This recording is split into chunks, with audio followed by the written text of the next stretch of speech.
Hi friends, please subscribe to Amravati Media and press the bell icon for more latest updates. Political double యాక్షన్తో చిక్కుల్లో రోజా. మాజీ మంత్రి RK రోజా కొత్త చిక్కుల్లో పడ్డారా? అనవసరమైన విషయాలలో అతి జోక్యం చేసుకుని చేతులు కాల్చుకున్నారా? ఎక్స్ట్రా మైలేజ్ కోసం ఏదేదో చేసేసి సోషల్ మీడియాలో సెల్ఫ్ గోల్ వేసుకున్నారా? ఆమె వ్యవహార శైలి బూమరాంగ్ అయి మొదటికే మోసం వస్తోందా? ఇంతకీ రోజా ఏం చేశారు? వైసీపీ నాయకులు ఎందుకు తలలు పట్టుకుంటున్నారు? రోజా అంటే ఫ్లవర్ అనుకుంటివా? ఫైర్, వైల్డ్ ఫైర్ అన్నట్టుంటారు మాజీ మంత్రి ఆర్కే రోజా. పొలిటికల్గా ఆమె లాంగ్వేజ్, బాడీ లాంగ్వేజ్ అన్నీ దాదాపు అలాగే ఉంటాయి. కానీ ఇప్పుడు అనవసరమైన వ్యవహారంలో వేలుపెట్టి ఫ్లవర్ కాస్త ఫైర్లో పడ్డట్టు అయిందన్న సెటైర్స్ పేలుతున్నాయి సొంత నియోజకవర్గం నగరిలో. సినిమాల్లో డబుల్ యాక్షన్ బాగానే ఉంటుంది కానీ పొలిటికల్ స్క్రీన్ మీద అలాంటివేమీ కుదరవమ్మా అంటూ వెటకారం చేస్తున్నారట నగరి జనం.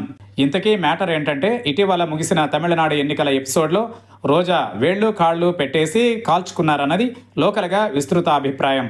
ఆ పని మైలేజ్ కోసం చేశారా, మరో కారణంతోనా అన్న సంగతి పక్కన పెడితే తమిళనాడు ఎపిసోడ్ బూమరాంగ్ అయిపోయి డామిట్ కథ అడ్డం తిరిగిందని తలపట్టుకోవాల్సి వస్తోందట.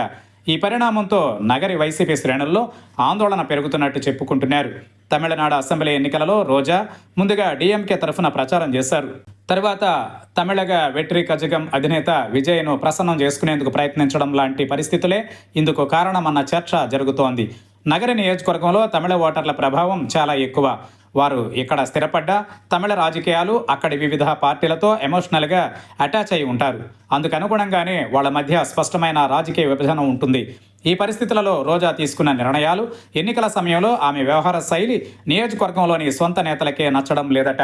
వేలాది మంది తమిళ ఓటర్లు, వాళ్లలో స్పష్టమైన రాజకీయ విభజన ఉన్నప్పుడు మనం సైలెంట్ అయితే ఏ గొడవ ఉండదు కానీ అనవసరంగా అటు ఇటు జంప్ చేయడం, సంబంధం లేని వ్యవహారాలలో జోక్యం చేసుకోవడం లాంటి వాటితో అతి చేశామన్న అభిప్రాయం కలుగుతోందని అంటున్నారు వైసీపీ కార్యకర్తలు. దీనివల్ల మొదటికే మోసం వస్తోందని ఆవేదన వ్యక్తం చేస్తున్నారు. ముందు డీఎంకేకు అనుకూలంగా ప్రచారం చేశారు రోజా.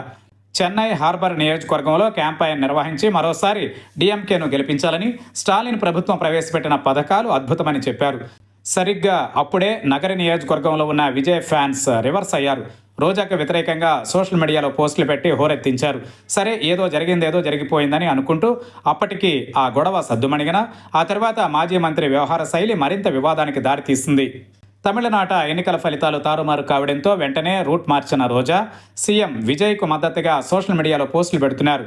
విజయ్కు శుభాకాంక్షలు చెప్పడంతో పాటు ఆయన తన ట్వీట్కు స్పందించారంటూ చేస్తున్న హడావిడితో ఇప్పుడు డీఎంకే అభిమానులకు మండిపోతోందట. అప్పుడు జై స్టాలిన్ అన్నారు, ఇప్పుడు జై విజయ్ అంటున్నారు. అసలు మీ స్టాండ్ ఏంటి అంటూ గతంలో డీఎంకే కోసం చేసిన ప్రచారాల వీడియోలను వైరల్ చేస్తూ సామాజిక మాధ్యమాలలో ఉతికి ఆరేస్తున్నారట. ఈ పరిస్థితులలో ఇటు డీఎంకేకు అటు టీవీకేకు కాకుండా పోయామని రేపు స్థానిక సంస్థల ఎన్నికలలో ఏ ముఖం పెట్టుకుని వాళ్ళని ఓట్లు అడగాలంటూ ఫ్యాన్ పార్టీ ద్వితీయ శ్రేణి నాయకులు వాపోతున్నట్టు తెలిసింది. అసలు మన రాష్ట్ర రాజకీయాలతో సంబంధం లేని విషయంలో వేలుపెట్టి ఇలా ఇరుక్కోవడం ఎందుకంటూ కొందరు బహిరంగంగానే కామెంట్స్ చేస్తున్నారు. లేనిపోని మైలేజీ కోసం వెంపర్లాడడం వల్ల స్థానికంగా మన పార్టీ పట్టు జారే ప్రమాదం ముంచుకొచ్చిందని ఆవేదన వ్యక్తం చేస్తున్నారు. ముఖ్యంగా నియోజకవర్గంలో బలమైన వ్యతిరేక వర్గం ఉన్నప్పుడు ఇలాంటి వివాదాలలో చిక్కుకోవడం వల్ల రాజకీయంగా మరింత నష్టపోయే అవకాశం ఉందన్న చర్చలు జరుగుతున్నాయి. ఇలాంటి రెండు నాలుకల ధోరణి వల్ల ప్రజలలో చులకన అవుతామన్న చర్చలు సైతం నడుస్తున్నాయట నగరి వైసీపీలో. నియోజకవర్గంలోని పాత పగలు గ్రూప్ రాజకీయాలు ఇప్పటికే ఉక్కిరిబిక్కిరి చేస్తున్న టైంలో ఇప్పుడు తమిళ పాలిటిక్స్ వ్యవహారం ఇంకా ఇబ్బందికరమన్న అభిప్రాయం పార్టీ వర్గాలలోనే బలంగా ఉంది.